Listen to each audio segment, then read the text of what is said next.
So, my name is Josh Forsythe. I have the honor and privilege of being the theater teacher here at Franklin. And we are going to hear some stories tonight from 8 students that are going to use the courage to get up here and tell us some stories about their lives. Before we do that, I want to just take a moment and talk a little bit about what we're about to do. But just out of curiosity, how many people have ever been to a story slam before? Oh, sweet. Okay, so that's like most of us in the room. And then raise your hand if this is your first slam. Story slam. Oh, awesome. Awesome. It's really exciting that 2 of you are like new to this and you're telling a story, which is really awesome because that's really what it's all about. This is our third year. That's what I thought. Third year during the Story Slam, which we're just excited that that people are here and that you're. Oh, please come on in. There are plenty of seats. Any of these are fine, except. Oh, so I was like, except for that one that's got a sign. But any of these are good. Excellent. So. Okay, so I need to explain how this works, how this is going to go. So what they're going to do is each of these 8 people are randomly going to be chosen from the cookie jar, or rather the cookie bucket that had cookies in it, and now it has names.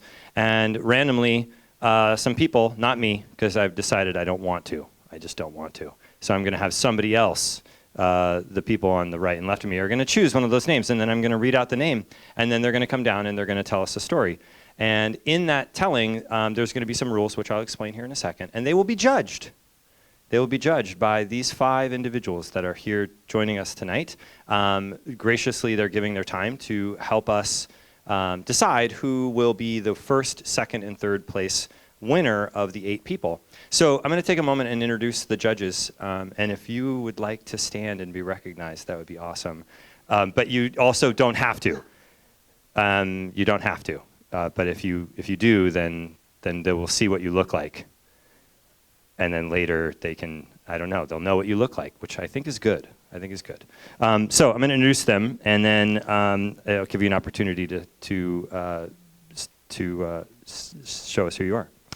So first up, not in any particular order, it's just the order that's here in the program.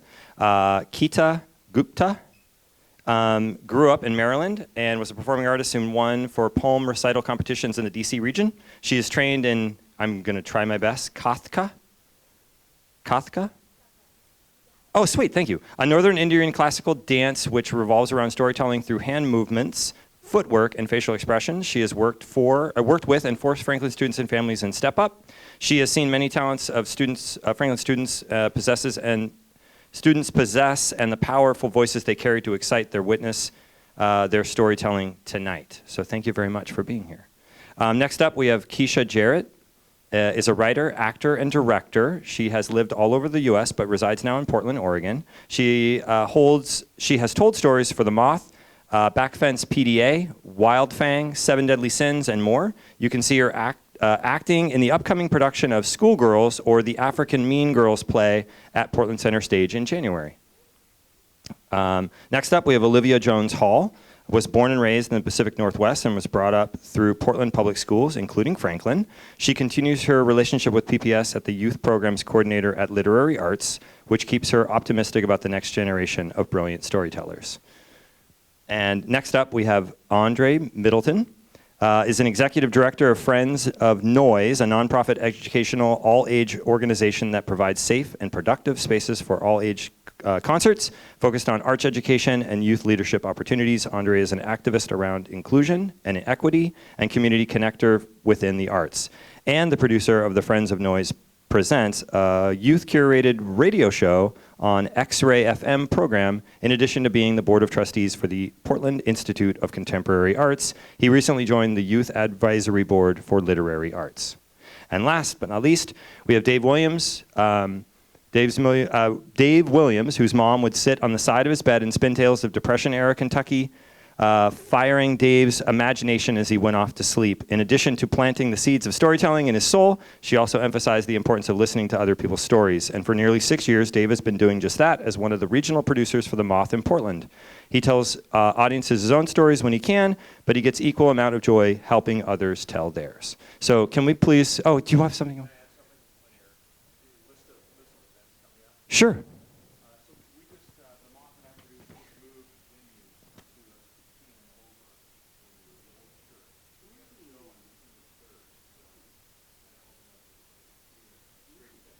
Great, and if you're not familiar with that, that's in Southwest Portland, Southwest 11 and Clay. Yeah, it's a beautiful space if you've never been there. So can we please give a round of applause to our judges that are here with us tonight? Thank you all for doing this. It is such an honor and a challenging endeavor because there are some wonderful stories that you're going to hear tonight. And they're going to be evaluating each of the contestants using this, which is their rubric that they're using to score. I'm just going to briefly talk about all 20 different. I'm just going to take a small amount of time and explain in detail each of these categories. Just kidding, I'm not going to do that. But some of you were worried for a second there. You're like, really, is he going to? Because then there's other people that are like, oh, please explain it. All right, so here are the criteria or things that they're looking for from each of the storytellers. The first is their voice. So they're just evaluating the voice in the I guess I would say is, can we hear and understand them? Are they being clear with their speech? Is the first one. The second category is the hook. How well does the story pull us in as an audience? Number three, is audience contact or audience response, or how it's connecting with the audience. Number 4 is story structure. So how well the story has a clear beginning, middle, and end. And then last but not least is the theme, and how well the story supports the theme for tonight, which is hindsight is 2020. Hindsight is 2020. So that's going to be the theme for tonight. So everything that we're going to be hearing revolves around that in some way. And so what they'll do is they will score each of those categories 1 to 10, deciding on the score for each of those 5 categories for a total possible point value of 50 points. If they scored all, like 100% on everything, they would get 50 points. And then what's going to happen is those rubrics that they fill out are going to be given to the math guys. And the math guys are sitting over to the right of me. Yes, let's give them some applause. Math, yes. Math folks. Thank you. Thank you, math folks. I've changed your name. You're folks now. And to Right, math geniuses. Thank you, math geniuses. Exemplars of math. Thank you for being here and for doing the math for us.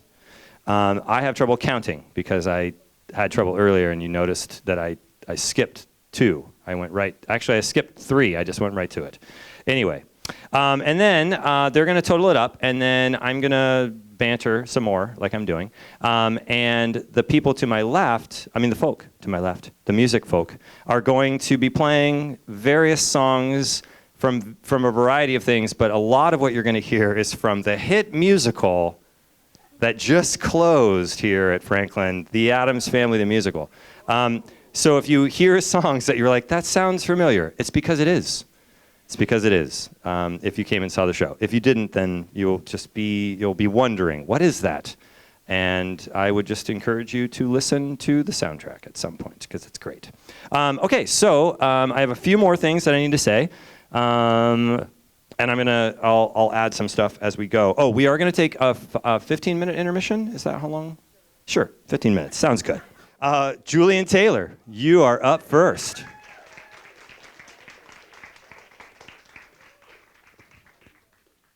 right, here you go, Julian. Do you want the mic stand? No, I could just put it back.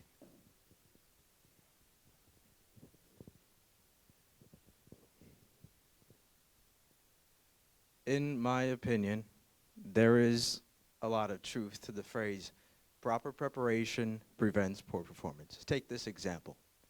This is last year, and I was doing the first musical in my life, Bye Bye Birdie. And in this musical, I was a chorus member. And even though I was only a chorus member, this was a huge step. And in this huge step, I wanted to prove myself because I just started acting my sophomore year. That was my junior year. I wanted to prove that I was a capable actor, that I had grown, that I was dedicated. I wanted to prove it to Mr. Forsythe, to the main characters in the musical, to my family, to basically everybody who was doing the whole thing. And I knew that as a chorus member, I got to shine a little bit. But where I really got to shine was as a police officer, which is a pretty flat character, right? But as a police officer, I ran up on stage, I did a pose, I screamed up at the top of my lungs, and then this cued a giant scene change where chorus members come in from both sides, music starts, everybody comes walking down, and then a song commences. So I practiced for that in my uncomfortable police officer suit, police officer hat that kind of squeezed my head, shoes I can't even run in, pants where it's like, can't walk very fast. And then we did the first 3 shows. And I got through the first 3 shows. I was fine. I didn't have any severe mess-ups. I was good. And then we took a few-day break. And then the 4th show happened. And I was like, wait. I thought we were done because that's what it felt like. But we're in the 4th show. And at that moment, the moment I realized that, I was thinking, well, let's make the last 3 shows the best 3 shows. Let's really prove it. And the 4th show was unique because it was the only film show, 1. And 2, my dad, his girlfriend, and my brother were coming. So I had to prove that I was dedicated. I practiced running up the stairs a few times, doing the pose, and then finally we started the show. And going through the chorus member stuff, it was just routine. But then I remember vividly standing stage right, backstage, teetering back and forth, sweaty palms. And I see Oliver and Lucinda talking to each other. And I don't care about the lines. I didn't care about the plot. I cared about the cue. Because when the cue happens, I run up the stairs, I strike a pose, and I shriek. And that's the cue. And that's it. That's all I care about. I'm teetering back and forth, gradually getting closer, and then I think I hear it, and no, it's not it. It's not it. No, it's a long time. And then later, I see them, they're shifted, I'm thinking, no, not quite. And I'm standing there, just in silence, hands together, and then they're silent too, Oliver and Lucinda, looking around. I'm like, okay, are you going to say the cue, Lucinda? You're going to say the cue? They don't say the cue. They don't say anything. They continue looking around, and then the orchestra starts playing. I'm like, okay. I don't know what's happening, and I've just sort of resigned myself to the fact that this is a mess up. I'm walking up the stairs in shame, and every step I take, it just comes down on me in layers. And I feel like I've disappointed everyone in this moment. And there's a snowball of disappointment just getting bigger and bigger. And then I strike a pose, and I don't say anything. I don't do anything. I just strike a pose. No idea. There's a few seconds of this. And then people come in, chorus members. Then Conrad Birdie comes walking down, and the music gets louder. He flips his hair. And at this moment, I just feel like crying. I feel like curling in a fetal position because I feel hopeless as an actor. And through the entire number, that's how I feel. And at some point, I was thinking, oh, I should have cared more about the plot. I should have paid attention to the lines. I should have... And I could be thinking, wow. Hindsight is 20/20, but I'm grateful that that happened because that resulted in my growth as an actor. So, thank you.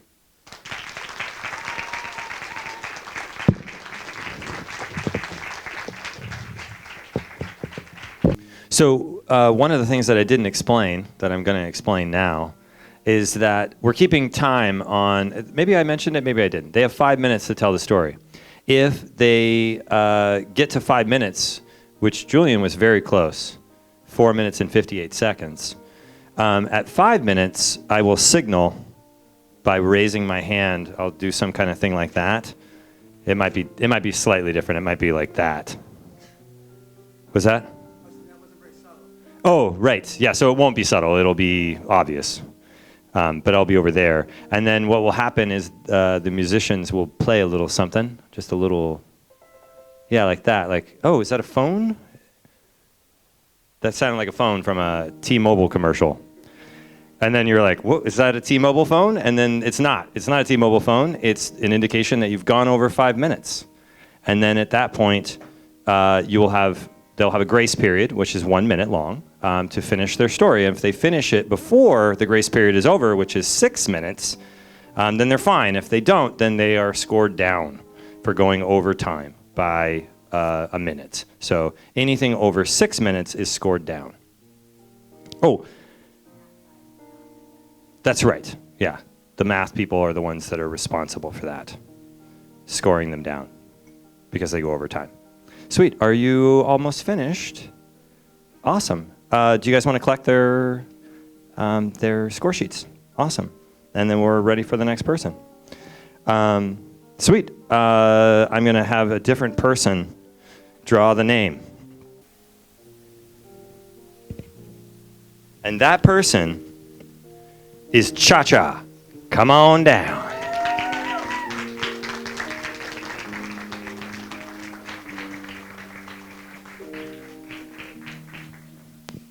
Do you want the stand, Cha-Cha? There you go.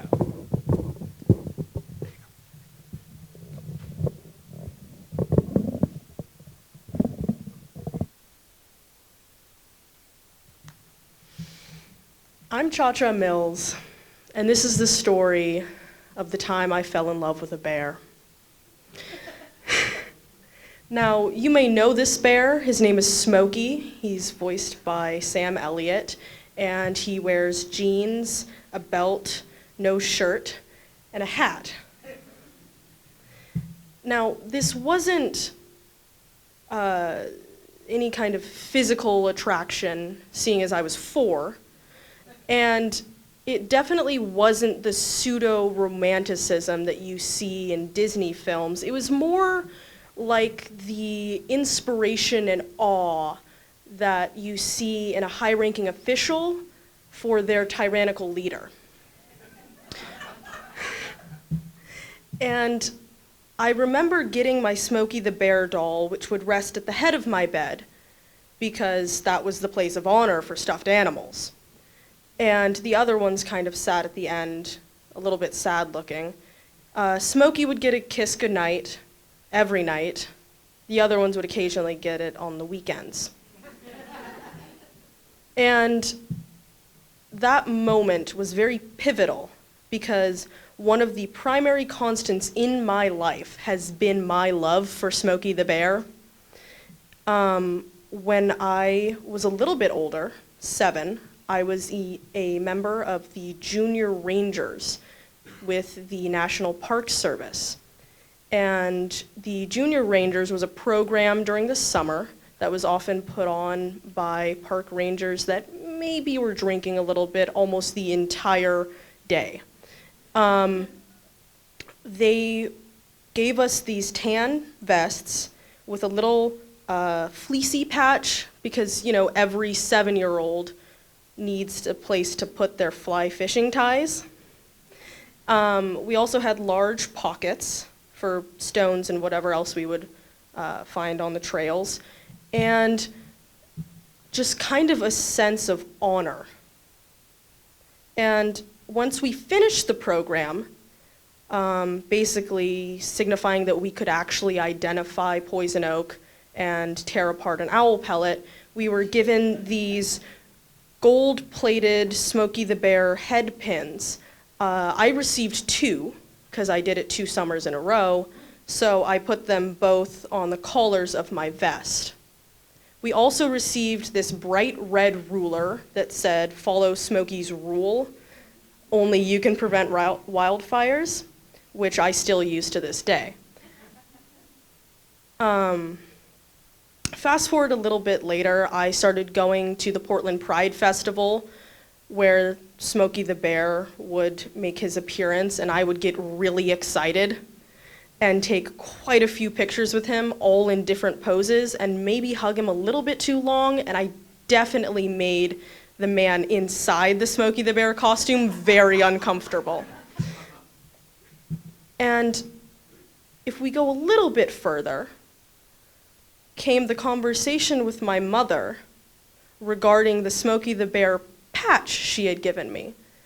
Now, what makes this conversation different than any other we had was I had to address the idea of being a furry. For those of you who don't know, a furry is someone who dresses up in a sports mascot-like cartoon costume and engages in sexual conduct. So she hands me a patch that, says, "Only you can prevent wildfires," with a lot of angry, mean-looking animals ready to stomp out wildfires, and says, "'cause you're in love with Smokey the Bear."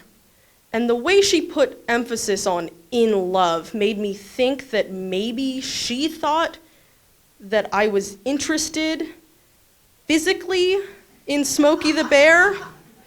And so I had to ask, "Mom, do you think I'm a furry?" To which she goes, "Well, maybe." And that's never really a conversation you want to have, but looking back on all these instances, it's easy to see how she might have thought that. And you never want to have the "Mom, I'm not a furry" conversation. Thank you.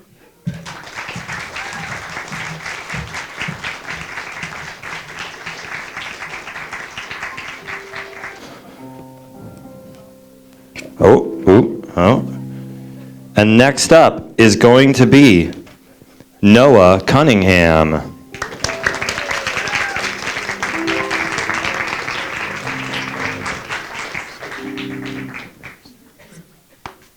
Oh, here, one second.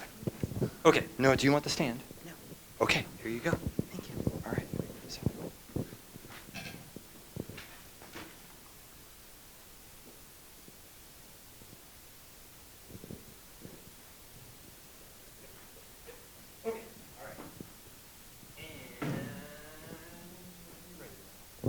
Okay, so never have I ever wanted to look less than 18. But we'll get around to that.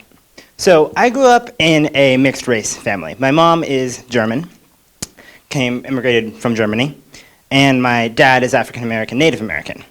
And when I was younger, my parents always told me, "Hey, you're going to be perceived as black, and the world's not going to treat you equally." And I was like, "Cool, I'm 5, can I go play now?" And they're like, "Yeah, sure, go on."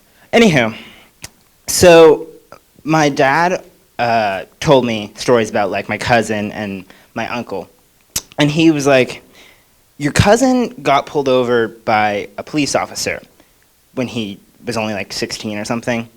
And he told me that he got searched when he was going to a fair with his friends." And I was like, "Well, that's interesting, okay." And then he told me another story about my uncle when he was a kid. He said that he was on this front lawn, and it was at night, it was past curfew. And he said a police officer drove up and asked him to go back home. And so he's like, "This is where I live." And the police officer was like, "I don't believe you." And so we took him into his car and drove him down to the station. And he called my grandfather, and my grandfather was like, "Yeah, this is where he lives." So we took him back home, and he's like, "I'm sorry, I don't know why you did that, I don't know." Excuses. So as I grew up, when I went through middle school, I thought, if I'm perceived as a threat, then why don't I dress less as a threat, I guess? Because normally I'm used to wearing jeans and tennis shoes and a hoodie, which is the stereotype of a black male who was carrying drugs or a gun or something. And I grew up on Northeast Portland, which was a primarily black neighborhood. And I decided I'm going to start dressing more like a hippie, I guess. So I decided I'm going to wear Birkenstocks and, I don't know, jeans and a fancy coat and a fedora, because fedoras are hippie. I don't even know. So there was this one day, I'm coming from my dad's house to my mom's house, from Northeast Portland to Southeast Portland. And I get on the 72. I'm wearing jeans, tennis shoes, and a wraparound coat. I have dreads. My hair is in a beanie. I get on the bus, I pay for my ticket, and I go and sit down. And there's a kid behind me, he's white, and he has like a full mustache and like a beard, and I'm like, okay, cool. And I sit down, and the bus ride is going fine. And then we get to Division, and the bus stops. I'm like, okay, I don't know why it's stopping, I guess someone's getting on, and then I look outside, and there's a bunch of police cars, and I'm like, great, I'm gonna get arrested, cool, nice. No, just kidding. Okay, so some guys get on the bus, and there's a guy, and he's wearing, two white guys. One is wearing like a full-on like suit thing, and he has a badge. And he says, we're looking for bus passes, and you have to pay your bus pass, pretty much. That was weird words. And so he comes up, and he asks for my bus pass. And so I give it to him, and he said, are you a youth? And I said, yes, I am 16. And he said, can you prove that? And I said, no. So he was like, okay. And then he asks the person behind me, the white kid with the beard and mustache, and he says, are you a youth? And he says, yes. And then he says, can you prove it? And then he says, no. And then he comes back to me and he says, can you step off the bus? And I'm like, okay. So I get off the bus, the other kid doesn't.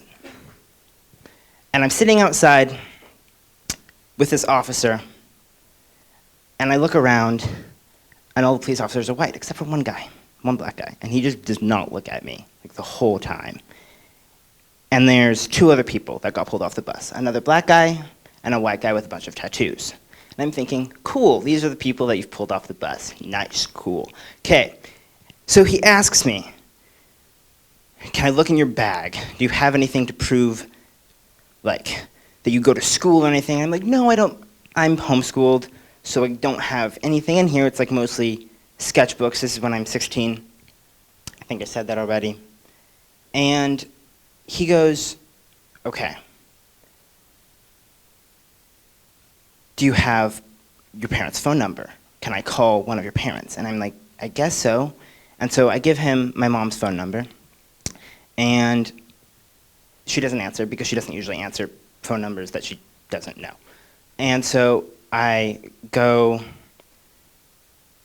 can I go now? And he's like, yes, but you need to somehow later prove that you're a youth. So I get back on the bus, and I sit back down, and the other black guy sits in front of me. And then two more guys get on the bus, saying, we're looking for bus passes. I'm like, okay, go around two, great. And so they come, and the black guy in front of me is like, show them your bus pass, it'll be okay. And I'm like, okay. So I show them, and then they keep going. I'm like, okay, I made it through another way.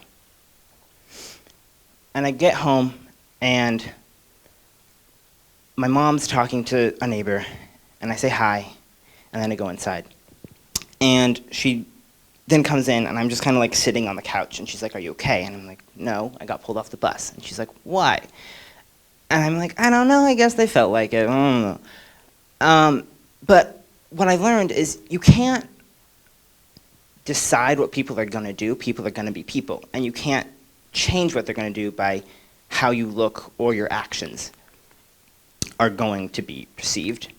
So that's my story. Thank you.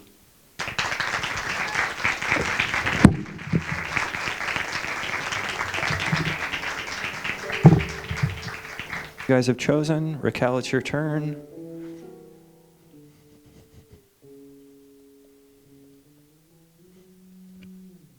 And next up is Taz Kern. Come on down, Taz.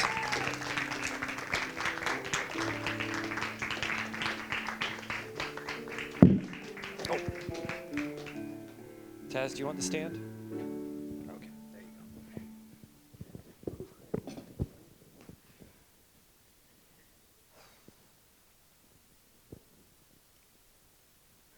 This is the story of one of the greatest accomplishments of my family and one of my biggest regrets. So there I was, 3rd grade, I think. Might have been 2nd, but that detail's not important right now. Anyways, I was chilling at home after school with my brother. Now at this time, my brother is 4 years older. He always will be, but I'm not allowed to stay home after school by myself because I'm in 3rd grade. So my mom has my brother look after me. So anyways, we're chilling at home, doing homework, reading, eating snacks, whatever. And we hear this tapping sound, and we don't know where it's coming from. So we listen for it again, and we try to track where it's coming from, and we find that it's coming from the fireplace. So we walk over to the fireplace, and we look in, and we don't see anything. So we go back to the dining room. And then we hear the tapping again, and it's definitely coming from the fireplace. So we walk over again, and we look in, and we see a pair of beady black eyes staring back at us. It was a fucking bird. And we don't know what to do. So instead of coming up with a rational solution, we decide to let the bird out. So we open the door of the fireplace, and the bird starts flying out, and he's slamming into the windows, and he's slamming into the walls. He's trying to find a way out of our house. So he eventually flies around and parks his ass right on the windowsill of the dining room. So we grab some fire stick pokers and grab brooms, and we try to shoo him away and out of our house. But he won't budge. He just flies into the guest bedroom. So we walk over to the guest bedroom with our fire stick pokers, and we try to shoo him out the window there, right? But he won't budge. At this point, we've tried everything we can. So our next solution is to call my mom. Now, my mom works at a hospital, and she is not happy that we're calling her at work. So we call her, and we're like, Mom, there's a bird in the fireplace, and it flew out, and we let it out, and we don't know what to do. It's not flying out. She's like, just open the window. And we're like, okay. So we open the window. There's a screen on the window. Mom, there's a screen on the window. Okay, just pop the screen out. And we're like, oh. But how? So we have to get my mom to tell us a 10-minute, step-by-step tutorial on how to take a screen out of a window. So we finally get done with that. We get the screen out. We take our fire stick, we shoo the bird out of the window. But now we got another problem. How to get the screen back in. So at this point, we've hung up on the phone. So we have to call my mom again, and she works at a hospital. And she's even more mad this time. So she gives us an even longer, more confusing step-by-step tutorial on how to put the screen back in. So we eventually get that done. The screen back in the window, close the window, life's good. Life goes on. A couple years later, the whole family is at home. We're sitting in the living room, which is where the fireplace is. And we hear another tapping sound. Now this time, it's a squirrel. And we've learned from our experiences at this point.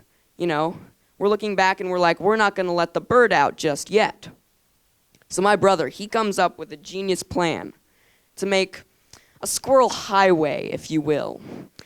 So we have 2 couches and 2 chairs. So we arrange them in a pathway that goes from the fireplace out the front door. And there was another doorway where the squirrel could have gotten out. It's my brother's job and mine to hold up a sheet against the doorway so the squirrel doesn't see it. He's dumb. So we're holding up the sheet. I'm peeking out because I want to see the action. So my mom yells, 3, 2, 1, opens the door of the fireplace. Squirrel runs out the front door. Victory! So we celebrate, and that was the greatest accomplishment of my family. Thank you. So I have this kind of personal rule of mine that unless something is gonna kill, maim, or otherwise permanently harm me, I'm most likely down to try it. Like, I try and make myself do new things, have new experiences, just kind of do overall uncomfortable situations, this being one of them. Because I figure that I'll either, one, like it and want to do it again, or two, dislike it, but at least I'll get a good story out of it. This mindset had been kind of brewing in my head for a while, but it really cemented for me in freshman year, when I signed myself up for the poetry slam.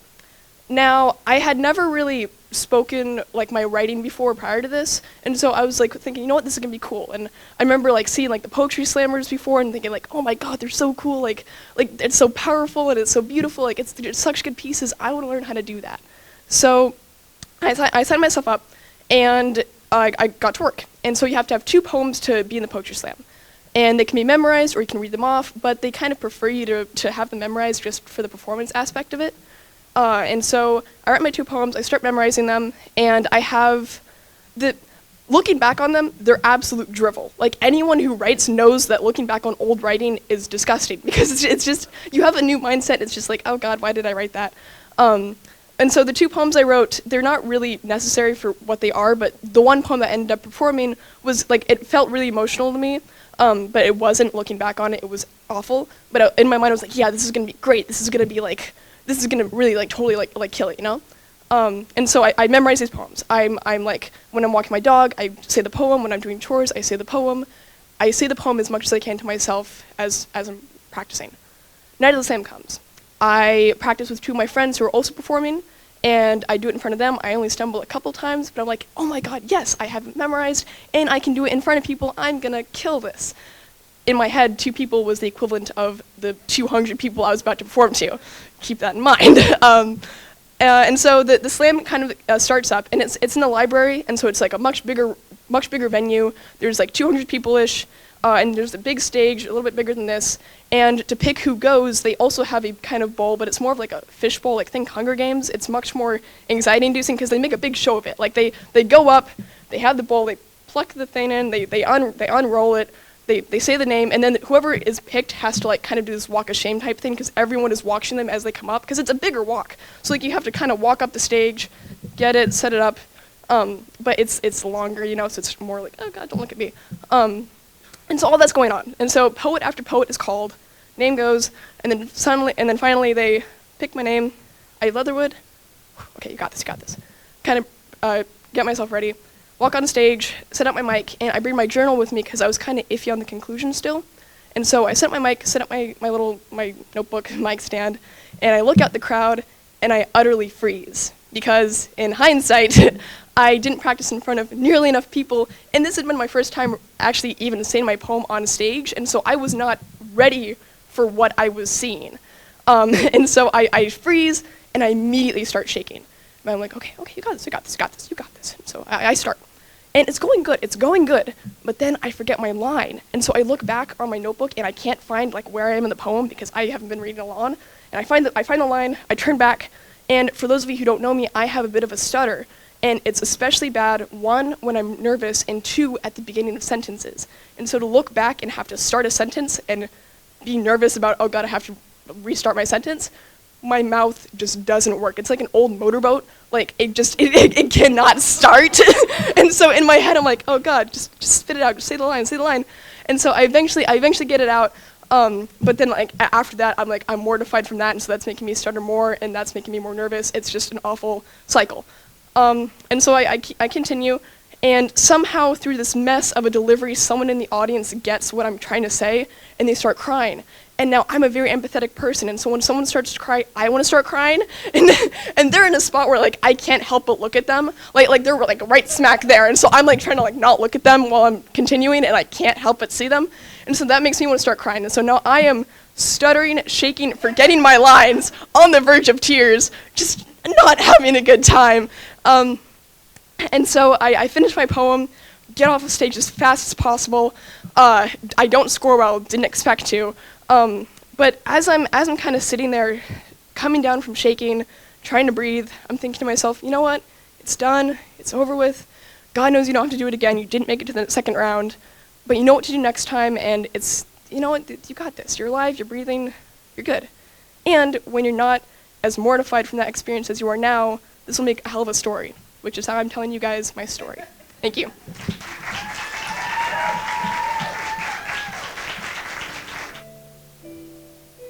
And next up is Quintana Jones.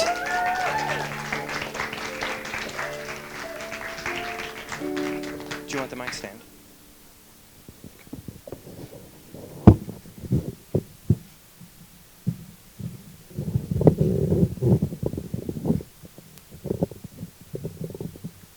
My cousins and I used to flood their yard with a garden hose and kneel in the dirt and dig little rivers.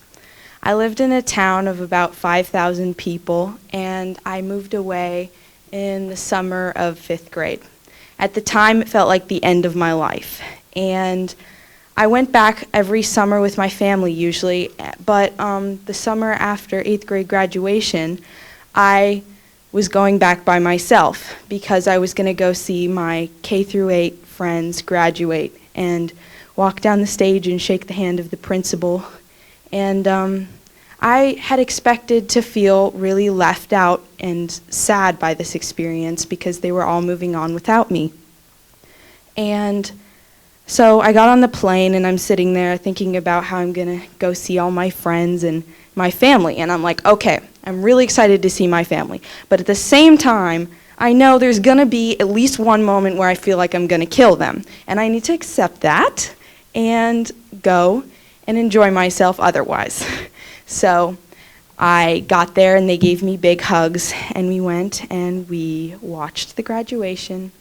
And I sat there and realized that I felt relieved and I felt like joy, genuine joy for these people, and I was proud of them. But I was also glad that I wasn't up there because it was a graduating class of 20 kids, and I was in a school of 300, and I had met all of these amazing people.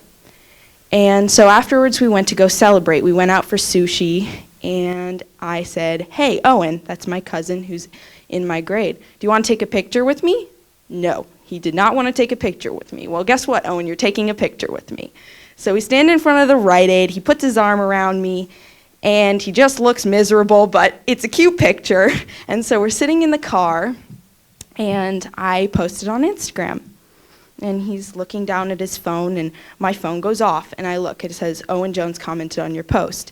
Owen Jones commented on your post. Owen Jones commented on your post. I look at him. He doesn't look at me. I open the phone, and I read the comments and I'm just horrified. I cannot believe that he has these words in his brain. They were death threats.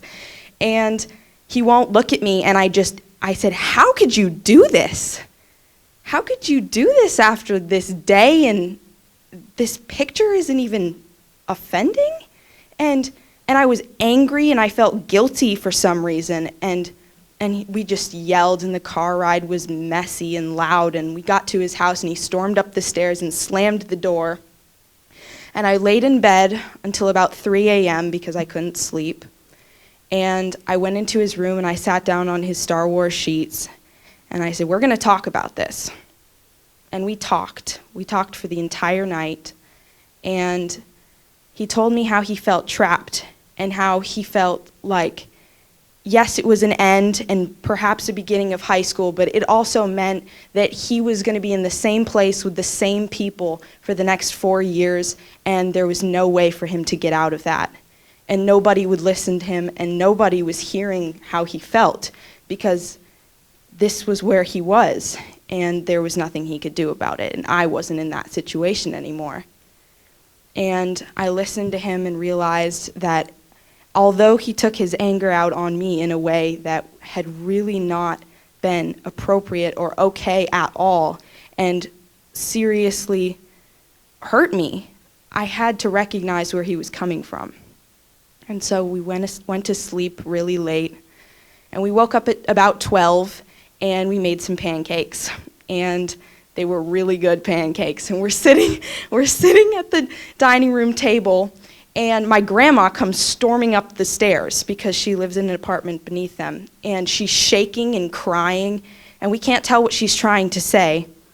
But she gets up the stairs, and Owen sees how upset she is and decides he's just not going to listen because, it's not his problem. So he looks down at his phone, and she says, "Owen, how could you do this?" And he's like, not paying attention, rolls his eyes at her.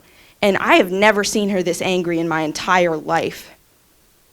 He continues to ignore her, and she's screaming, and she goes, "You're acting like Trump," which is for her the biggest insult you could possibly give someone.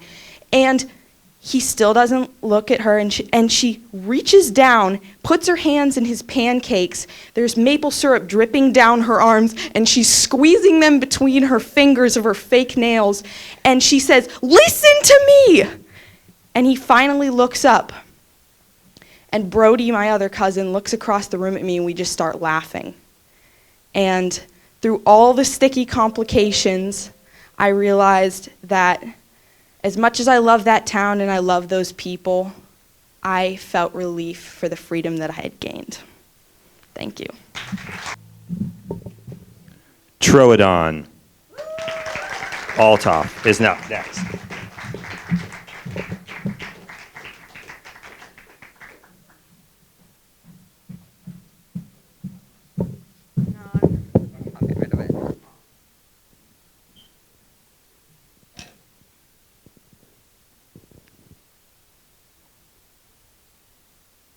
This is a story about something that happened to me in elementary school.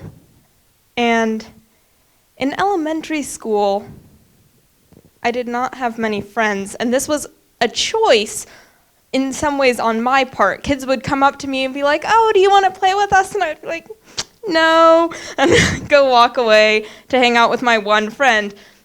And then sometime around 3rd grade, I started thinking, maybe I do want friends, but at that point it was kind of hard because I didn't have the benefit of being a cool new kid and everybody else already had friends. So I was struggling a little bit. And if it hadn't been for that, I don't think I ever would have said yes when this girl in my class came up and asked me if I wanted to join Warrior Cats Club. I hated Warrior Cats. And I also didn't particularly like this girl, but because I really liked the idea of being in a club and having friends, I was like, yeah, I'll do it. So I signed. There was a sign-up sheet, and the questions on it were like, what's your name? Are you willing to devote your soul to the Warrior Cats Club? Are you willing to never talk about anything that happens at Warrior Cats Club? Or, who would I talk about it with besides my mom? So, and my dad. I love you, Dad. So I went to my first day of Warrior Cats Club, and in order to be initiated into Warrior Cats Club, there were a few sort of hazing rituals that you had to go through. One was that you had to eat some mud on a bark chip, but that wasn't really a problem for me because I already ate bark chips. I was like that kid. So the second thing was that kids would throw things at you to just test how good your reflexes were, but they weren't like the sort of thing that could hurt you, so I was okay. My reflexes were bad, but it was all right. And then the third, truly horrific ritual was that you had to have a warrior cat named chosen for you. And chosen for you is an important distinction here because I had no say in what my warrior cat's name would be. And the name that was chosen for me was Bramblepaw, which I hated. But not only was Bramblepaw a really bad warrior cat to be named after, like totally a flat character more than normal, it put me in the class of fighting warrior cats, which meant that it was my job when we had our weird warrior cat gladiator fights to be one of the warrior cat kids who had to fight. There was this sort of atrium area at my elementary school, sort of like imagine that you guys are it, because it was like slanted up and there were these trees so the teachers who were supposed to be watching us could not see us. And there was just sort of pit area, like right where I'm standing, and all of the warrior cat kids who were fighting, like me, would have to sort of duke it out in this arena, like the gladiators of the Warrior Cat Club, and we'd be like, oh. And it started getting serious. Like, these were not play fights. Kids were ripping out each other's hair, there was scratching, that sort of. For 3rd grade, it seemed pretty intense. And it was like, the sort of fight that security guards here at Franklin would be concerned about, but we were children. And I was like, Mom, I've got to get out of this club, man. There are some bad things going on. And she was like, just say you want to leave. And I was like, oh, you can't do that. I signed a contract. So finally, after a lot of cajoling and Mom threatening to get a teacher involved, which was like the worst possible thing, that was a real motivator. I didn't want teachers to know. I was like, okay. But in order to leave Warrior Cats Club, you couldn't just like stop coming. You had to sort of be excommunicated. So in order for the excommunication process to take place, I had to go to the house, which was just across the street from school, so it was super close, of the lead girl of the Warrior Cats Club. And this girl was kind of crazy outside of Warrior Cats Club, crazy being the word that we used to describe. And she would like drink out of mud puddles and didn't have the nicest clothes. And her parents were frequently not home, and I felt really bad about it at the time, but I couldn't really put it into words. I figured that it was like some sort of like rebellious thing that I wasn't old enough to get yet, maturity-wise. So we went over to her house, and there were some like really kind of scruffy-looking cats around, and she like shows me one, and she's like, okay, you have to give it your warrior cat name. I was like, all right, okay, cat, your name's Bramblepaw now. And I felt like this was a lot. Like, I just wanted it to be over, but at this point I wasn't going to back out and rejoin the club because I had gone too far and I didn't really want to be in the club. So I was like, okay, your name's Bramblepaw. And I looked at her. She looked really sad in that moment. And I felt bad because then I didn't have the words for it, but I realized that Warrior Cats Club wasn't about warrior cats. It wasn't about fighting. It was about another kid like me who really wanted to make friends and didn't know how. And although I'm really glad that I left the club, and although I don't think that I could have done much better then, I wish that I could have been a better friend to her.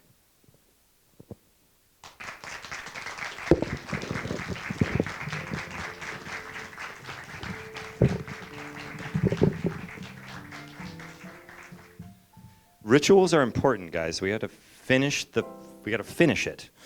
Sebastian Hogan, you are up next. Yeah.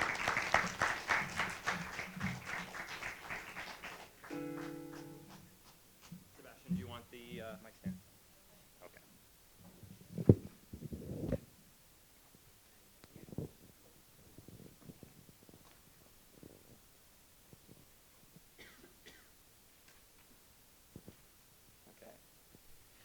This is a story about how I almost died. There's your clickbait. So this started last year when I was but a sophomore. A baby, a foolish young man. I've evolved a lot since then. And this starts with my mother moving from her place in Hillsborough to her place in Astoria, which is 3-ish hour drive, if you don't know. And I still attended this school because my dad still lived in Portland. But that led to me not seeing my mom a lot, which made me upset, and that, in addition to a few other more personal factors, made me what scientists call a sad boy. And in addition to being a sad boy, I was also a sickly boy. I had asthma, bronchitis, and pneumonia. So to put it very articulately, my lungs didn't work so good. And I was always coughing and wheezing and like keeling over and hacking up a lung. I was like a plagued naked mole rat. And when you appear that way, the responses that elicits are that of disgust and avoidance and pity, none of which made me very happy.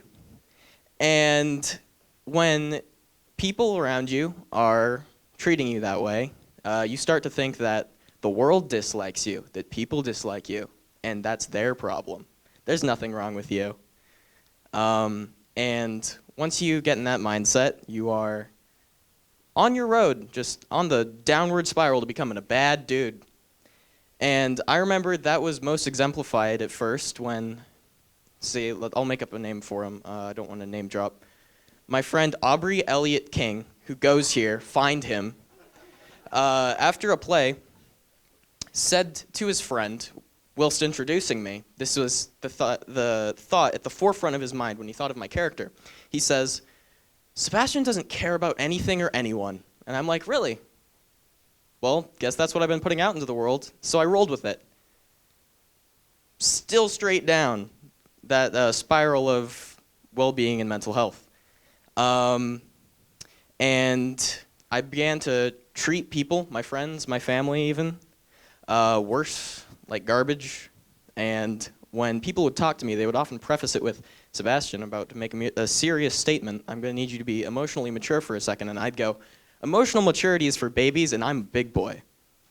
And next, what was the second nail in that philosophy coffin was when somebody, again, introducing me to someone, called me a social nihilist. And I didn't know what that meant, so I had to look it up. It means that you, again, don't care about anyone or anything. And I thought, oh, I can be an asshole and call it a philosophy? Dope. So I did. And I continued to live my life in that way until one night, as the sickly boy that I was, I woke up gasping for air. And I was so tired from something that I don't remember that I couldn't really get up out of my bed. So I was sitting in my bed gasping for air, and I finally gathered the strength to sit up. And of course, the first thought that runs through your mind when you can't breathe is, I can't breathe. This is scary. But after that comes, wow, there really is a possibility that I could die here, that I am heading towards my impending doom, that I am going to sink into the cold, unknown abyss of death. Mixed emotions. And as I was sitting up in my bed, I began to think about how I've been treating people poorly. And that was the last thing I remember, just all these interactions, these negative interactions with my friends and family before I sunk back to sleep. And I'm going to spoil it, I did not die. I woke up the next morning quite alive and quite thankful for being alive. So much that, let's compare it to A Christmas Carol, except that instead of being teleported through time by ghosts, I was just kind of sick, and I got up, run upstairs to my mom. Isn't it a great day? Yeah, go to school. Come up to all my friends. I care about you guys.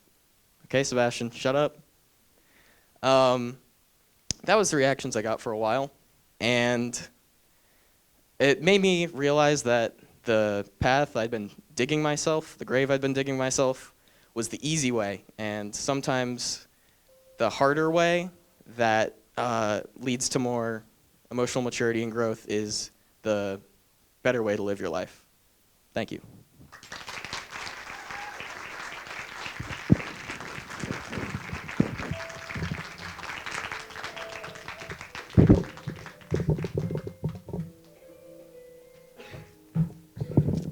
Hi, I'm Sandra Childs, and I'd like to give Josh a big hand for emceeing tonight.